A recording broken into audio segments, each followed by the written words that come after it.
안녕하십니까. 김영환 TV의 김영환입니다. 우리 송국건 영남일보 서울 본부장. 이제 정확하게 하시네요. 아. 예. 목소리가 우선 기름지고요. 그래서 참 이렇게 옆에 있으면 이 토론을 하면 기운을 받습니다, 우리가. 아, 예, 저도 교훈 받습니다. 내가 찍었잖아요. 송국건 예. 저분하고 내가 토론해야 된다. 예. 나는 사실 비실비실하고 사람이 아이, 좀 별 말씀을. 유약한데 여기가 묵직한 거 있잖아요. 그 성우 같으세요 목소리? 나는 김춘수 같이. 왜 갑자기 저를 앞에 앉혀놓고. 김유신 같이. 또 우리 네. 저기 소개하시죠. 전 손동숙입니다. 반갑습니다, 여러분. 네. 손동숙 의원은 지금 이제 대선이 시작되면서 윤석열 후보의 사회자로 전국에서 네. 이름 떨치고 있어요. 예. 그래서 지금 지난번에 7곡이죠. 네. 7곡에서의 유세. 그다음에 또 창원에서 창원에서. 유세. 막 하도 막그 윤석열 연호를 잘하고 해가지고 네. 또 목소리가 고시잖아요. 그래가지고 끝나고 나서 윤석열 후보가 가시고 난 뒤에 네. 손동숙 앵커하고 막 사진 찍는 그 막 퍼레이드가 어. 네, 그래서 어땠습니까? 한번 그 네. 반응이 어땠는지.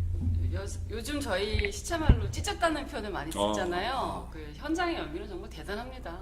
그래서 윤석열 후보 옆에서 저희가 사회를 보는 것 자체가 굉장히 어깨가 으쓱할 정도로 기분이 좋고요. 그 승리의 기운을 여기까지 담고 왔습니다. 그리고 특히 대구 칠곡하고 창원에서는 어마어마한 인파들이 모이셔서 윤석열을 환호해 주셨는데요. 정말 대단하십니다. 너무 감사했습니다. 네. 서울에 이제 사회를 보는데 네. 차출돼서 이제 영남에 가신 거예요. 그래서 영남에 1박 2일로가 다녀오셨죠. 네네 그렇습니다. 네. 그 인파가 어땠습니까? 추산할 정도가 없었던 것 같습니다. 그리고 창원에서는 이제 마지막 6시 30분 타임을 했는데 우리 시민분들께서 모두 헤드폰에다가 윤석열 화이팅, 프레시 펴서 이렇게 해주셨는데 그 굉장히 감동적이었어요. 네. 우리 저기 댓글이 손동숙님 목소리에 울림이 있다. 네. 이제 또 충청권하고 전라권 내려갈 텐데 거기 가서도 또 뵙겠습니다. 네. 그때도 어퍼컷도 계속 날렸었나요? 거기서. 너무 잘하세요. 너무 어퍼컷이. 자주 하시는 네, 거예요? 너무 잘하시고. 하루에 한 30번 하셨는데. 네, 시민분들께서 계속 또 보여달라고 하시니까. 어퍼컷은 이제 윤석열 퍼포먼스로 네. 성공을 했잖아요. 네. 아마 네. 누가 기획했겠죠. 네. 그렇게 했는데 어퍼컷을 한데 이제 하나를 가르치면 열 아는 사람이 있잖아요. 한 번만 해야 되는데 계속 하잖아요. 하더라고요. 또 네. 왼손 네. 오른손 막 네. 하고 막 신이 나셔가지고 그러니까 저분이 정치 안 했으면 어떻게 될 뻔했나 그런 생각이 들 이재명 정도로. 후보는 갑자기 또 태권도 도복 입고 아 나서. 그런데 그 다음에 이제 하이킥을 했어요. 하이킥도 네, 하고. 하이킥을 했으니까 그 다음에는 이제 조금 재미를 붙이셨는지 이제 태권도 복을 입고 복을 와서 입고. 격파를 했잖아요. 네. 이제 이렇게 했는데 하이킥을 한 날 저희 그 딸들이 이제 그 썸네일을 뱁새가 황새 따라가려고 하다면 가랑이가 찢어진다. 그 속담이잖아요. 뱁새가 황새 따라가기 이렇게 붙였어 썸네일. 네. 근데 제 지금 저 구독자가 14만 명밖에 네. 안 되거든. 근데 10만 명이 넘어갔어요. 그게. 썸네일에 낚여가지고. 그래서 이제 그게 있는데 그 하이킥을 하다 보니까 어떤 일이 벌어졌냐면 어제 그 수원 행사장에서 그 이재명 네. 지지자들이 언론인들 하이킥을 했어. 예, 어제 뭐 그래가지고. 예. 풍선으로 머리도 때리고요. 이런 물리적 폭행은 있으면 안 되겠습니다. 이제 네. 선거가 이렇게 불리해지니까 그렇게 되는 거예요. 아니 저는 그 부분에 대해서 잠깐 말씀드리고 싶은데 짧게 이게 지금 언제부턴지 이 여권에서 그 언론 환경이 기울어졌다 본인들에게 불리하다는 이야기를 계속해요. 말도 안 되죠. 저는 이게 좀 문재인 정권 들어서 저가 다 경험했잖아요. 그래. 완전히 이게 그 언론 환경이 기울어져 가지고 그러니까요. 뭐 공영방송도 마찬가지고 예를 들어서 종편 같은 것도 이런 그 재성인권 가지고 그렇게 하고 또 모든 언론을 다 장악을 하다시피 했는데 지금 갑자기 본인들이 전체적으로 이 지지율이 떨어지고 불리하니까 그것을 언론 탓으로 돌리면서 지금 언론에게 또 발길질까지 하는 그런 상황이라는 거 저는 참 이거 황당합니다. 이 상황. 황당하고 덮어씌우기고 네, 덮어씌우기고. 그건 말이 안 되죠. 지금 우리 정권 교체를 염원하는 세력들이 볼 때는 그동안 5년 동안 소위 땡전 뉴스보다 더 했잖아요. 아, 그럼요. 네. KBS, MBC를 안 본 지가 오래됐고 네. YTN부터 시작해서 뭐 여론조사까지 엄청난 우리가 부담을 안고 싸웠는데 지금 와서 언론 환경이 자기들한테 불리하다? 이거는 정말 적반하장이라고 생각합니다. 적반하장이죠. 뉴스를 다 안 보셨어요. 그래, 너무 화가 나셔서. 근데 이제 와서 그런 말씀하시는 건 좀 저는 그 네. 정권 바뀌고 전후에서 초창기에 저 하던 방송도 많이 없어졌어요. 네, 맞습니다. 실제로. 이제 약간 자기 자랑하는 분위기니까. 근데 제가 이제 그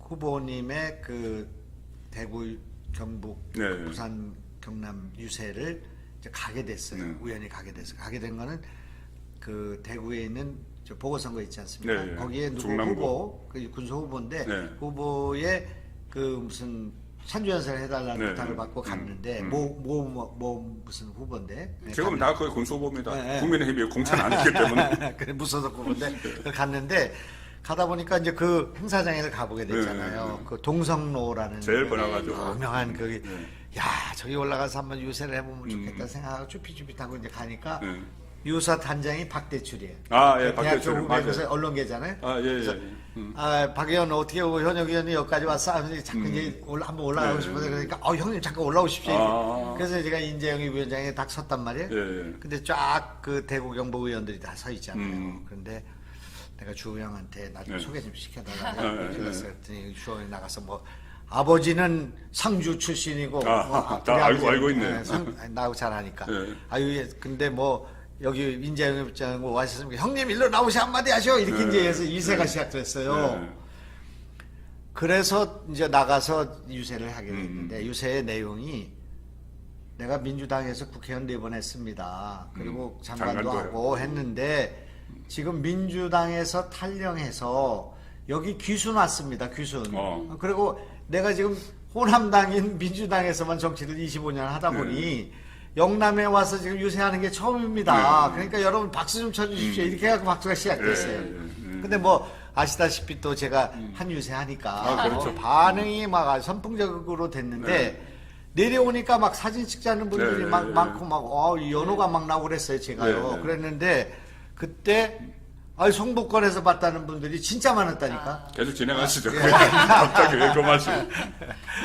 이제 좀 심각한 이야기 좀 예. 빨리 꺼내야 될 텐데 저는 이게 어제 너무 황당해가지고 1시 반에 긴급 기자회견 한다고 안철수 한다고 거의 뭐 1시 한 12시 좀 넘어서 떴어요. 그래서 드디어 이제 단일화를 하는구나 그렇게 생각하는데 뜬금없이 갑자기 뭐 이런저런 핑계를 대면서 이 단일화 그 제안한 것을 철회한 거죠. 잘 철회를 했는데 그거 왜 그랬다고 보세요? 그 단일화 어제 대해서는- 아침에 있었던 일화를 좀 얘기를 하면 이제 저는 이제 아침에 하루 그때 뭐 이제 윤석열 후보한테는 이제 문자를 보냈고요. 그 후보님 하여튼 간청한다. 내가 뭐 부탁한 적이 없으니까 부탁을 하는데 안철수 후보한테 전화 좀 해주십시오. 지금 어제 아침에 새벽이래요. 새벽이에요. 그렇게 그 이제 9시 반에 전화했어요. 그랬더니 예 하고 왔어요. 예. 그렇게 이제 보셨다고 왔어 문자가. 그래서 이제 왔고 그 주변 사람들한테 막 다 이제 체크를 해보고 막 전화를 해야 되니 와야 되니 뭐 이런 상황이 됐는데 긴박하잖아요 지금. 그랬는데 딱 전화가 온 거예요. 전화하신다. 전화하신다.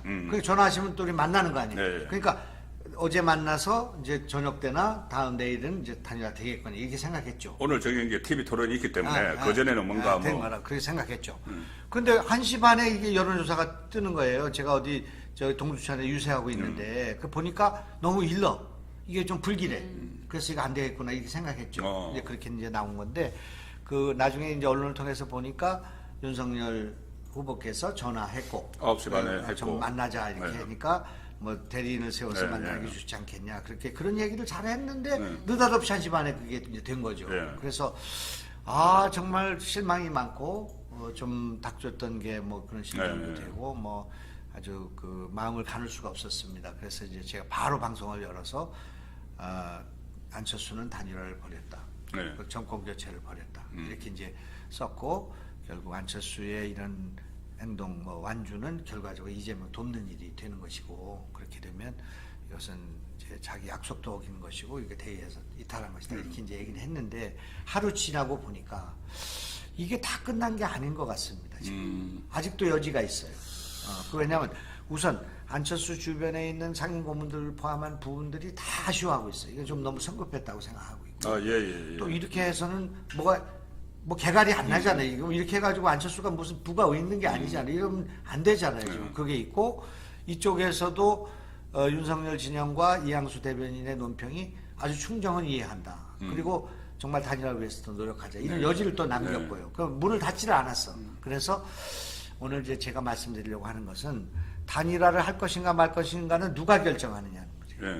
예? 제가 오늘 아침에 일어나서 이거는 단일화를 하느냐 마느냐 하는 결정은 지지자가 하는 것이고 지지자 가운데서도 정권 교체를 염원하는 국민이 하는 거다. 국민의 명령이지 본인이 결정해서 자고 일어나서 이걸 하는 게 아니다.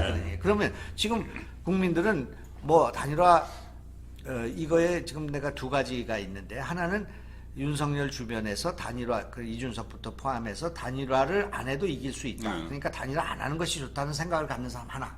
또 안철수 진영에서 완주를 해야 된다는 주장하는 사람 하나. 이게 두 부류가 다 역사의 과오를 범한 사람들이다 이거죠. 그래서 윤석열 주변에서는 그래도 단일화 해야 된다는 주장을 갖고 더 노력하고 안철수 진영은 안철수를 설득해서 단일화 나올 수 있도록 하고 그래서 27일, 28일 인쇄에 들어가기 전에 그지? 그때 두 분이談判하면 된다. 그렇게 생각을 하죠. 그래서 단일화 끝나지 않았다 그렇게 생각합니다. 저는. 그런데 저는 이제 그러면 이게 왜 갑자기 안철수가 바뀌었는지 그러니 본인이 일주일 전에 그 제안을 했지 않습니까? 제안을 하고 나서 그다음부터 어제 단일화 무산을 이야기하는 배경 중에 어제 두 가지를 했는데 하나는 윤석열이 아무런 응답이 없었다. 또 하나는 윤석열 주변에서 본인을 조롱했다거든요. 윤석열이 응답이 없었다는 것은 이게 일주일 전에 제안을 했고 지난주 화요일에 유세버스 사고가 났어요. 그래서 안철수는 빈소에 가 있었습니다. 그리고 윤석열이 한번 갔어요. 그런데 거기서 단일화 이야기를 할 수가 없죠.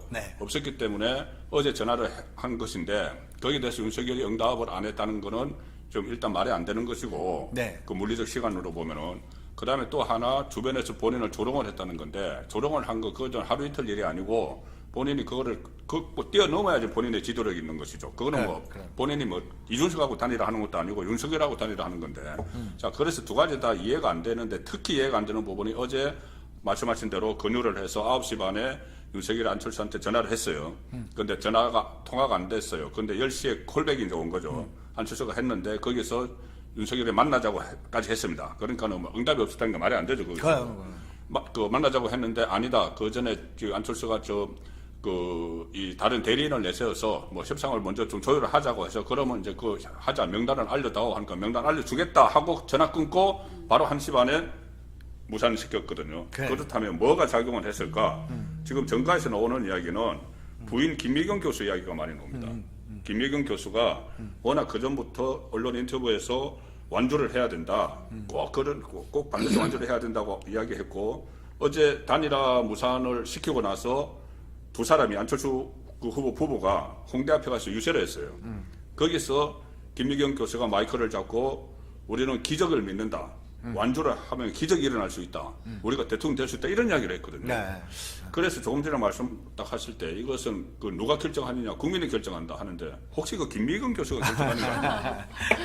어떻게 생각하세요? 그 여자의 심리를 잘 아실 거니까. 우선은 이제 정권 교체를 바랐던 많은 시민들의 그런 실망에 저도 하나 포함되는 사람이고요. 어쨌든 대의는 정권 교체였잖아요. 그래서 저는 솔직히 안철수 후보의 그 기자회견을 보면서 좀 실망했어요.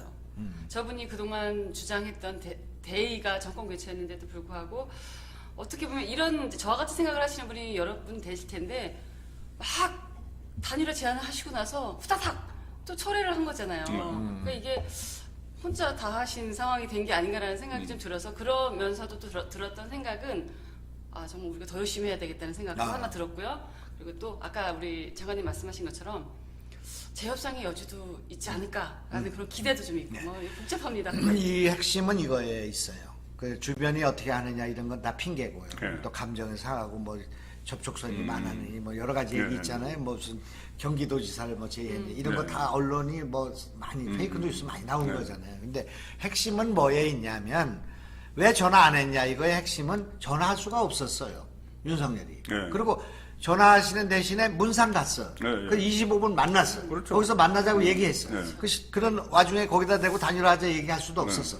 그거를 역지사지해보면 안철수가 이해할 수 있는 거예요. 거기 내가 윤석열의 잘못은 두둔하려고 하는 건 아니지만 그것이 뭐 일주일 동안 아무 일이 없었던 것이 아니라 두 분이 만나셨어요. 네. 단국대에서 만나는 현장에 제가 있었습니다. 그렇기 때문에 그거는 조금 그 보기에 따라서는 그럼요. 윤석열이 섭섭할 수 있는 얘기 네. 그런 거가 있고요. 근데 이제 핵심은 뭐냐면 그 만나는 조건을 다뤄놨단 말이에요. 그 조건이 여론조사 적합도로 하자고 얘기한 거예요. 네. 근데 지금 모든 언론이 쓰고 있지만 여론조사 적합도로 그걸 할 수가 없는 거예요. 그거는 너무나 지지율 차이가 많이 나기 때문에 그거는 강짜지 그건 말이 되질 않아요. 네. 그것도 안 된다는 걸 본인도 알고 있을 네. 거예요. 그러니까 그런 상태에서 그걸 받느냐 마느냐를 전화해라 그런데 여기서는 전화하고 만나고 싶지만 그렇게 할 수가 없는 사정이 있었다 그런 얘기예요. 그러니까 그런 족쇄가 있었기 때문에 좀 이해를 해주시면 좋을 텐데 그거를 갖다 한 것 그러니까 제가 볼 때는 사업의 차이가 지지율이 나는데 여론조사를 고집하고 정권 교체의 길에서 이탈한 것은 어떻게 보든 간에 안철수의 좀 무리한 그 결정이었다. 성급한 결정이었다. 이렇게 생각하고요. 그걸 이제 바로 잡는 과정이 지금 이제 있느냐 없느냐 하는 문제가 남을 것 같습니다. 그러니까 이쪽에서는 이제 안 되더라도 이길 수 있는 길을 선택을 해야 되겠고 그리고 안철수가 돌아올 수 있도록 또는 같이 협상할 수 있도록 담판할 수 있도록 그 분위기를 만드는 일은 필요하고요. 그래서 주변 분들이 지금 대체로 제가 알고 있기로는 뭐 이태규라든지 뭐 최진석이라든지 뭐 임명진 목사님, 또 신재현 고문이라든지 신재현 고문이라든지 다 뽑는 분들이 단일화 해야 된다고 얘기했거든요. 네. 또 그렇게 종용을 했는데 다만 윤석열 후보가 좀 더 적극적으로 좀 삼고초려하는 또 마음을 열어라 그런 얘기니까 우리는 자꾸 이제 그렇게만 했단 말이에요. 네. 근데 어제 그거는 조금 문을 일찍 식당 문을 닫았는데 식당 문 닫는 거 아무나 닫는 게 아니에요. 네. 고객들이 닫으라고 해요. 닫는 거지. 네. 그걸 안철수 혼자서 닫는 일이 아니에요. 그러면 안철수가 죽어요. 안철수의 새 정치가 몰락합니다. 그렇기 때문에 그거는 좀 아주 여지가 있는 일이다. 그렇게 저는 생각하죠. 제가 시민의 입장에서 한 가지 여쭤보고 싶은 게 벌써 그 단일화 결렬 선언하고 나서 이재명하고의 단일화가 또 솔솔솔솔 말이 나오고 있어요. 물론 그렇지 않을 거라고 생각은 하지만 그동안에 뭐 박원순 전 시장하고의 그 조건 없는 단일화의 경우도 있었고요. 시민분들이 그런 우려를 갖는 게 또 아주 무리하다고 볼 수 없습니다. 어떻게 보시는지. 지금 그거와 관련해서 중요한 그 의심들이 있어요. 여기서만 이제 얘기하는 건데 이런 주장이 있죠. 그날 윤석열이 왔다 가고 난 뒤에 당국대병원에 이재명 왔다 갔거든요. 9시 반에 왔습니다. 그때 와가지고 무슨 얘기를 했는지 또 그 뒤에 수많은 사람이 접촉하고 그렇게 했지 않았습니까? 안철수에 대해서. 그래서 안철수는 그렇게 하지 않는다고 선을 걷지만 이런 얘기가 있죠. 안철수가 완주를 해달라. 완주를 하고 나면 180석을 갖고 있는 민주당이 선거법을 개정해서 3당이 할 수 있는 옛날에 그 비례대표 연동제 있잖아요. 그런 걸로 선거법 개정해주겠다. 이런 담합이 있다는 루머가 있어요. 나는 그렇게 하지 않았을 거라고 보고 만약 그렇게 했다면 이거는 정말 안철수는 물론이고 민주당도 정말 이건 공작이잖아요. 이제 그 대가를 주고 완주를 시킨 그런 일이기 때문에 이건 난 그렇게 할 사람이 아니라고 나는 생각하지만 그런 의심이 있는 거죠. 그것이 이제 거슬러 올라가면 어떻게 되냐면 내가 하나 물어보죠. 우리가 국민의당에서 저는 399표 차이로 졌지만 지난 2016년인가요? 총선에서 국민의당이 지금 민주당보다 전국 투표를 더 많이 했습니다. 그랬을 때 39석을 얻었단 말입니다. 어떻든 호남이 왔겠지만 39석을 얻었는데 왜 3석이 됐냐 이거죠. 3석짜리 정당이 됐냐 안철수는. 그리고 안철수는 지난 대선 때는 35% 30%에서 또 지금 서울시장 선거나 또 지난 선거에서는 20% 지지를 얻고 지금은 왜 10% 미만 내려갔는가 말이에요.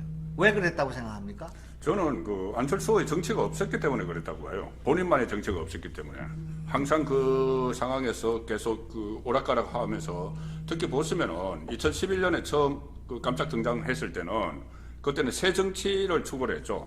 새 정치하고 진영에서 벗어나겠다 그런 이야기를 하고 실제 그때는 그 막 인기가 한참 오를 때는 정당 정치까지 막 부정을 했어요. 다시 말을 끊어서 미안한데 그건 너무 디테일한 분석이에요. 또 정치부 기자의 분석이에요. 그러면 만약에 노회찬이라는 사람이 있었죠. 심상정이 하는 진보당이 왜 1 내지 2% 허경영보다 낮아졌냐 이거예요. 나는 그 원인은 정의당이 몰락한 거나 국민의당이 몰락한 데는 그 국민의당과 정의당의 노선이 잘못됐기 때문이라고 생각하는데 그것은 민주당하고 야바이로 했기 때문에 그래요. 아, 예.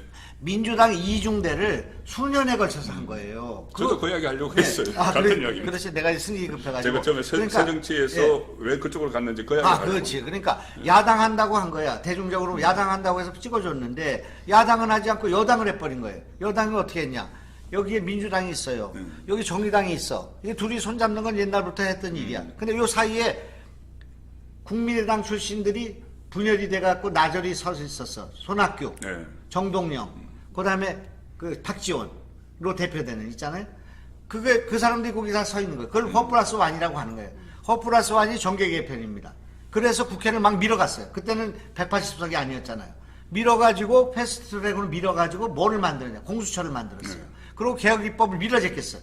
그러니까 국민들이 저거는 아니지 않나? 저건 입법 독재다. 우리가 만들어준 왜 야당이 여당 했냐. 이놈의 새끼들 가만히 안 두겠다. 이게 있었던 거예요. 그러니까 싹 철회를 했어요. 안철수도 철회했어요. 그럼 안철수는 자기는 관심이 없다. 자기는 그때 미국에 있었기 때문에 몰랐다. 그렇게 얘기하지만 이 손가락으로 다 한 거예요. 그렇죠. 다 보고 듣고 그렇게 한 거예요. 그때 왜 했냐. 비례연동제 먹으려고 한 거예요. 비례연동제 먹어서 손학규도 30석짜리 정당 만들어서 정계 개편해가지고 하려고 다그 욕심이 있었죠. 그런데 심상준도 그 욕심이 있었고. 그런데 그게 그 위성정당이가 뭐 만들면서 무산됐잖아요. 네. 그렇게 되다 보니까 이 사람들이 야바이는 쳤는데 성과가 없어. 그래서 몰락한 거예요. 그러니까 나는 안철수한테 늘 얘기하는 게 우리가 국민의힘 당을 만들어서 국민이 이렇게 표를 줬는데 우리 국민들한테 죄송하다고 사과해야 된다. 당신하고 나하고 석고대죄해야 한다. 우리 때문에 이게 지금 나라가 이렇게 됐단 말이야. 이걸 반성이 없이 또 국민의힘을 당을 만들어가지고 또 대선 때 표 달라고 하니까 10% 쪼그라드는 거예요. 나는 그렇게 생각합니다. 그런데 이번에 만약 민주당하고 그렇게 야바이를 쳐가지고 뭐 만약에 간다면 안철수는 이제 형해도 없이 사라질 거예요. 그러게 그만큼 우리 국민들은 이것을 잘 정확히 보고 있다 그런 얘기죠. 안철수가 그나마 여기 7% 8% 유지하는 거는 민주당하고 손 안 잡고 그래도 뭐 깨끗한 정권 교체하겠다고 하니까 혹시나 하는 사람이 남아있는 거죠. 지금부터는 안철수의 지지자 가운데 정권 교체를 먼저 해야 되겠다고 생각하는 사람은 기차표 사가지고 지금 윤석열로 올 거고 거기서 그래도 안철수 지켜야 된다는 사람 있잖아요. 대개 안. 요건 남을 거예요. 아주 극소수겠죠. 그래, 극소수인데 지금 조금 전에 그 뭐 이재명 쪽에서 또 다시 러브콜을 했다는 그 이야기도 있고 송영길도 그런 이야기 했어요. 그리고 지금 그 일종의 또 미락을 맺었을지도 모른다 하는데 만약에 그런 게 있었으면은 이제 안철수는 이걸로서 더 이상 뭐 정치 생명을 유지할 수가 없어요. 그게 이제 드러나는 순간에. 왜 그러냐면은 처음에 11년 전에 새정치를 하고 왔다가 그 다음에 진영을 계속 바꿨거든요. 중도에 있다가 또 진보로 갔어요. 진보 가서 그 문재인 대통령과 후보 단일화도 하고 또 문재인 세력과 같이 정당도 했잖아요. 김한길하고 공동대표하면서. 그리고 또 중도에 또 나왔어요. 또 나서 바른정당 하고 있다가 다시 이번에는 우쪽 그러니까는 보수 쪽으로 이번에는 서울시장 그 선거 때 보수 쪽으로 다시 왔어요. 그러니 이것은 이 어떤 진영 논리로만 딱 보면은 진영이 뭐 새정치 한다고 했다가 진보 갔다가 보수 중도 갔다가 다시 또 보수에 왔는데 다 한 바퀴 돌았잖아요. 한 바퀴 돌았는데 정권 교체의 명분으로 그 장본이 여기 있습니다. 그러니까 이제 한 바퀴 돌아서 정착을 하셨잖아요. 정착을 했는데 한 바퀴 돌았는데 다시 이쪽으로 이제 간다고 하는 건 그때 이제 국민들이 그 전혀 이해를 못하는 그런 상황이 되는 거죠.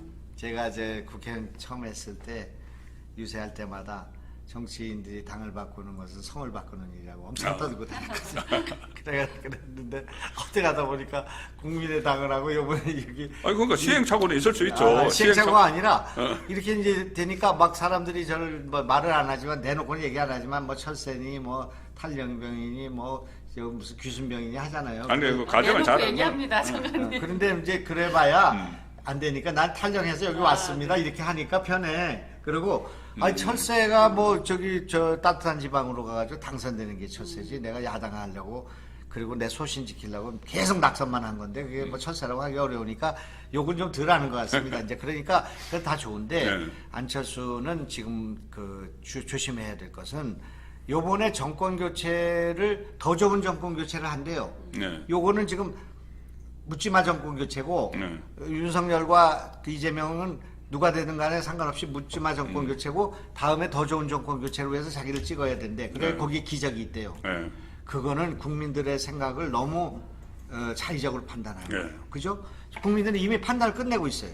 민주당으로부터 윤석열로 가는 것이 정권 교체라고 생각하고 있어 거기서 표를 몰아주고 있잖아요. 40% 넘는 국민이 그걸 몰아주고 있잖아요. 그게 판단이 다 됐는데 그것이 아니고 안철수로 가는 게 진정한 정권 교체고 이건 정권 교체가 아니야. 이렇게 얘기하고 있는데 그건 강변이다 그런 얘기예요. 그래서 이번에 정권 교체 이 기차에 올라타지 않잖아요. 않는 것은 자기는 아니라고 하겠지만 결국은 이재명 돕는 일이에요. 그렇죠. 그렇기 때문에 국민들은 그 때문에 용납을 안 해요. 그거는. 그리고 만약에 한번 생각해 보세요. 김대중이 저 정권 교체했잖아요. 50년 만에 정권 교체했지만 김대중의 정권 교체가 완벽했냔 말이에요. 과거에 보다도 사실 뭐 부족한 점이 굉장히 많았어. 뭐 저 인사 편중 문제도 있었고 뭐 아들의 부정 문제도 있었어. 그렇지만 한 나라의 큰 역사의 획을 긋는 사건이었어요. 그렇잖아요. 그러나 김영삼의 정권 교체는 군정 종식이라는 하나의 척결 금융회. 그래서 어떻든 김영삼도 IMF 와갖고 상당히 어려워졌지만 그렇다고 해서 그 정권 교체가 완벽하지는 않았지만 그걸 불완전한 무슨 묻지마 정권 교체라고 하지 않아요. 그렇잖아요. 그 문재인도 마찬가지였어요. 그런데 이거를 그렇게 근원적인 시각을 갖고 저 사람들은 묻지마 정권 교체고 내가 하는 건 정권 교체니까 거기에 올라타지 못하겠다? 이거는 안 된다 그런 얘기예요. 지금 제가 볼 때는 이거는 이제 예를 내가 이렇게 들게요. 독립운동을 했어요, 우리나라가. 한쪽에는 그 압록강을 건너서 진군해야 된다는, 진군해서 일본을 쳐야 된다는 주장이 있고, 아직 힘이 없으니까 만주에서 있어야 된다는 사람이 있었어. 그러니까 만주의 근거지를 갖고 있는 사람이 조국에 침공을 하자는 사람들을 두고, 저거는 엉터리 독립운동이다라고 말하는 것과 같아요. 그러면 안 된다, 그런 얘기예요. 그러니까 서로 인정을 해야 된다, 그런 얘기죠. 이제 그런 말씀을 드리고 싶고요. 그래서 이제 돌아와야 된다. 그래서 그러니까 지금 정권 교체 말씀을 하셨으니까 제가 매일 월요일자에 제가 조회신문에 칼럼을 쓰거든요. 오늘 아침 칼럼 제목이 제가 뭐를 썼냐면은 이 정권 교체 그 전도사 안철수의 자기 모순 이렇게 썼어요. 뭐냐면 안철수가 계속 정권 교체 이야기를 하면서 자기 정치를 위해서 정권 교체를 이용하는 측면이 있습니다. 보세요. 이 4월 7일 날 보궐선거, 서울시장 보궐선거 작년 그거 실시되기 전까지 안철수 목표는 2022년 대권이었죠. 그래서 대권을 향해서 가다가 갑자기 박원순 그 사고로 서울시장 보궐선거가 생기니까 서울시장으로 턴을 합니다. 그러니까 격이 낮은 대로 턴을 했죠. 그때 명분이 뭐냐면은 그 서울시장 출마 선언문을 보면은 정권 교체예요. 왜 내가 정권 교체를 직접 하면 좋은데 지금 상황이 우선 서울시장 선거를 이겨야지 정권 교체가 되기 때문에 내가 서울시장 선거에서 나가서 이김으로 해서 정권 교체를 시키겠다 이렇게 이야기를 해요. 아주 좋았죠 그때. 예. 그때까지는 정말 진정성이 있었죠. 그런데 서울시장에서 일단 어쨌든 오세훈에게 안 되고 나서 다시 또 대권 출마 선언을 11월 달에 할 때 또 정권 교체 이야기를 해요. 정권 교체를 하기 위해서 내가 한다. 그 뭐 서울시장으로 갔었지만 안 됐어도 다시 돌아오는 명분으로 정권 교체를 이야기했거든요. 지난번에 13일 날 그 후보 단일화 제안할 때도 더 좋은 정권 교체, 또 정권 교체를 이야기해요. 그리고 어제 철회할 때 또 정권 교체 이야기해요. 그런데 그것을 종합해서 보면은 이 정권 교체라는 것이 안철수가 그 다음에 자기로 교체가 돼야지 정권 교체라고 생각하는 거 아닌가. 그러니까 문재인 정권의 폭정이나 이런 것에 대해서 좀 실망을 하고 환멸을 느껴서 정권 교체를 하자는 게 아니고 일반적으로는 그렇게 정권 교체에 갈망하는 국민 여론인데 본인이 중심이 되는 정권 교체 이것만 생각하는 것 아닌가 그런 회의가 될 정도죠 지금. 어떻게 생각하세요? 저는 그런 생각이면 안철수를 지지하는 그 7에서 뭐 10% 왔다 갔다 하는데 그분들이 과연 정권 연장을 바라고 계실까라는 생각이 우선은 들고요. 저희가 우려하는 거, 그러니까 안철수 대표의 그 속을 다 알 수는 없지만 저는 두 분이 아시는 것처럼 재협상의 길이 열리지 않을까라는 바람을 갖고 있습니다. 그래야 된다고 생각합니다. 우리 안철수를 우리가 지금 오늘 비판하는 것은 안철수가 돌아오기를 바라서 그렇죠. 그렇습니다. 참 아까운 인물이라고 생각. 이렇게 소멸되는 건 너무 아깝다고 생각하기 때문에 안철수가 이제 정권 교체로 아까로 오게 되면 안철수는 정말 휘황한 미래가 열려 있습니다. 그럼요. 그러면 뭐 당연히 지금 이쪽 진영 내에서 정치권에서 최고의 인지도를 갖고 도덕성을 갖고 그런 실력을 가진 사람이 되잖아요. 차세대에 정말 위대한 지도자로 성장할 수 있는 조건이 되는데 이걸 이렇게 고집을 피우면서 몰락을 하게 되면 안철수 정치에 큰 흠집이 나게 되니까 그래서 안철수를 비판하는 건 안철수가 돌아오기를 바라는 것 때문에 그러는 거지 우리가 안철수 미워해서 그런 건 아니잖아요. 이제 그러니까 그런 면에서 이제 제가 말씀드리는 것은 그때 이제 미국에서 돌아올 때가 있었잖아요. 공항에 돌아올 때 그때 이제 안철수한테 제가 쓴 것도 그랬어요. 정권 교체를 위해서 헌신하고 백의종군하겠다. 그리고 정권 교체를 원하는 사람들을 같이 만나서 규합하겠다. 그러면 그분은 대통령 선거 됐을 거예요. 후보가 지금. 그다음에 지난번에 오세훈 시장 때 국민의힘 국민의당 통합한다고 그랬잖아요. 그러니까 통합해가지고 여기서 하면 6월 1일 선거를 안철수를 중심으로 치르게 되거든요. 그렇죠. 안철수 이준석인데 그래도 이 이념적 스펙트럼이 안철수가 높거든요. 그냥 전국적인 인물이고요. 그러니까 6월 1일 지방자치 선거가 안철수 중심으로 가게 돼 있어요. 그러니까 그것도 굉장히 중요한 일이 되고요. 또 윤석열 정부가 누구는 이렇게 얘기합니다. 윤석열 정부 되고 나서 첫 해부터 레임덕이에요. 그렇죠. 국무총리도 임명 못해요. 이 상황에서. 그런데 그때 안철수가 같이 이게 힘을 합쳐준다면 얼마나 도움이 되겠습니까? 그런 절박함 때문에 안철수가 그 정권 개최의 대의에 대도에 같이 해주기를 바라는 뜻에서 하는 거지. 안철수는 우리가 지금 우리 편인데 비난하는 그런 건 아니다 그런 말이죠. 그리고 조금 전에 댓글에서도 제가 얼핏 봤는데 제 주변에서도 그런 이야기 하는 사람들이 있습니다. 뭐 현실적으로 아니 그래도 선거 유세를 하다가 그 기사 한 분과 또 지역 선거 책임자가 이렇게 불의 사고를 당해서 목숨까지 잃은 이 상황인데 이 상황에서 본인이 끝까지 완주를 한다는 것도 좀 우리 정서상 좀 그런 것 아니냐 이런 이야기도 주변에서 좀 많이 해요. 굳이 그것 때문이 아니고 뭐 그것 때문에 이 후보 단일화를 하라는 건 아니지만 어쨌든 이런 상황 본인이 일주일 동안 또 선거운동을 하지 못했던 이런 상황 그다음에 다시 선거운동 재개를 하려면은 지금 선거운동원들도 많이 이제 흩어졌다고 하거든요. 이런 상황이면은 본인이 좀 지금 말씀하신 것처럼 다음을 생각을 해서 아직 나이도 있기 때문에 다음을 생각을 해서 좀 대국적인 결단을 내려야 되는 것 아닌가 그런 생각인 거죠.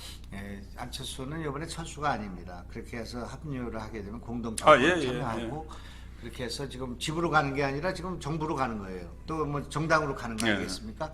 그래서 이렇게 해야 되고 그래도 지금 조금 여진이 있고 앞으로 기대를 거는 상황이니까 당에 있는 여러 가지 간부들 특히 이준석 대표를 포함한 분들이 하고 싶은 얘기를 다 하면 안 된다. 지금 우리는 좀 절제하면서 조금 더 기다리면서 더 노력해야 되고 그 노력을 윤석열 후보가 더 해줬으면 좋겠다 그렇게 저는 생각합니다. 그거야 뭐 당연한 거죠. 윤석열 후보는 김대중 대통령이 DJP를 했을 때보다 더 간절하게 노력해야 되고 그다음에 안철수 후보는 DJP 때 JP가 그렇게 몸을 던져서 뭔가 이건 공동정부를 만들었을 때의 헌신과 용기를 더 가져야 된다. 그렇게 해서 우리가 거를 휘날레를 참 마무리 잘 하면 된다. 그 28일이니까 앞으로 한 4, 5일 남았잖아요.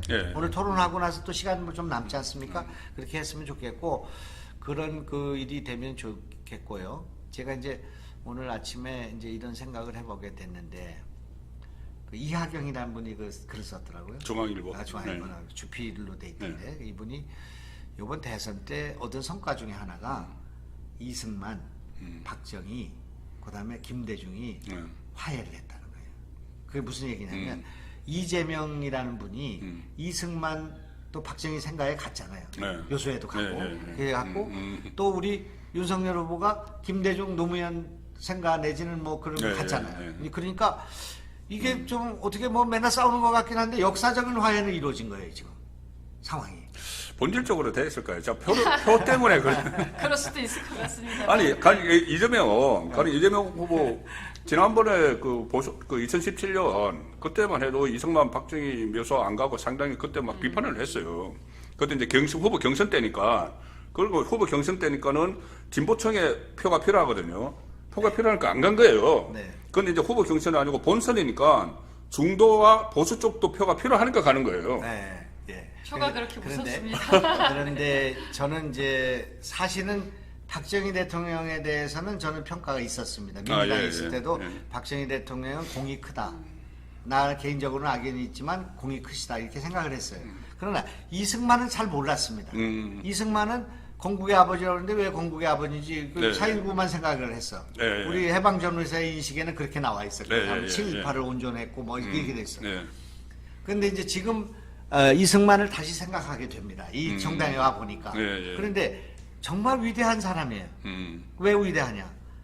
제일 내가 그 감명 깊은 50년부터 53년 사이에 전쟁이 있지 않았습니까? 그때 아이젠하워를 설득을 해가지고 한미 상호 협력 협정, 그죠? 방위 예, 협정 예, 예. 이걸 체결한 거예요. 그게 한미 동맹이에요. 예. 그래서 우리가 6.25도 그 나라를 지킬 수가 있었고 또 그런 외교에 있어 규제 같은 역할을 하신 거잖아요. 그래서 그것이 대한민국의 토대를 만들었어요. 요번에 우리가 한중인이 종북인이 이런 문제를 거론하면서 한미 동맹을 강화해야 된다고 얘기를 할 때 그 깃발이라고 말뚝은 이승만이 박은 거였던 것 같아요.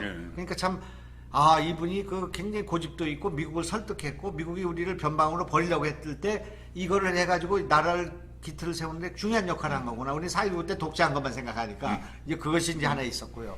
또 요번에 이제 광복 회장이 그 얘기했잖아요. 그 이승만, 안익태, 그다음에 백선엽. 네. 이 백선엽 같은 분이 없었으면 낙동강 전투 뭐 6.25 안 되는 거 아니에요? 근데 이분을 다 친일파로 몰았잖아. 그래놓고 자기는 광복회 커피 파는 돈 가지고 이발하고 마사지하고 그리고 횡령하다 지금 쫓겨났잖아요. 그러니까 이런 역사에 대한 우리가 좀 깊은 생각을 하는데 정치가 역사에 개입하면 안 돼요. 역사의 평가에 맡겨야 돼. 그렇죠. 그리고 그런데 이걸 이 진영을 갖고 있는 문재인 정권과 이재명 이런 분들은 자꾸 역사에 개입을 해가지고 그분이 뭐라 그랬어요? 이재명이 아니 소련군은 해방군이고 미군은 점령군이라고 하지 않았습니까? 이런 역사관을 자꾸 정치인들이 조직을 해서 국민을 분열시킨단 말이에요. 이것이 좀 잘못된 것이고요. 또 하나는 이제 박정희 대통령입니다. 박정희 대통령이 64년도로 알고 있어요. 한일 그 협정을 할 때 그때는 정말 우리 국민의 그 반일 정서라는 게 뭐 아주 녹지가 않은 상태이냐 엄청났을 거 아니겠습니까? 그러니까 막 사쿠라에 친일 매국노에 막 이런 거 요즘 그런 뭐 죽창 들고 가자 그게 아닐 거예요. 그런 상황이었는데 그때 속기록을 보면 김대중이 한일 협정이 양국 간의 이해에 서 있는 한 이것을 반대하면 안 된다고. 그래서 이 김대중이 사쿠라가 됐어요. 그때 조선 재선 때 완전히 그렇게 사쿠라가 몰렸어요. 그렇게 박정희 대통령의 한일 협정에 대해서는 찬성을 했어요. 그런 역사가 있는데 그 뒤에 이 지금 박정희 대통령은 고속도로를 뚫었잖아요. 지금 우리가 고속도로를 가보면 정말 그 얼마나 해안이 있었는가 알 수 있잖아요. 그 고속도로를 경부로 먼저 뚫었다고 지금 지난번에 그 이재명은 그걸 또 비난하던데 박정희가 뭐 경상북도만 했고 호남 수해시켰다. 그때 그걸 해가지고 수출지향적으로 해서 일본 미국으로 뻗어나가자 우리나라가 어떻게 됐어요?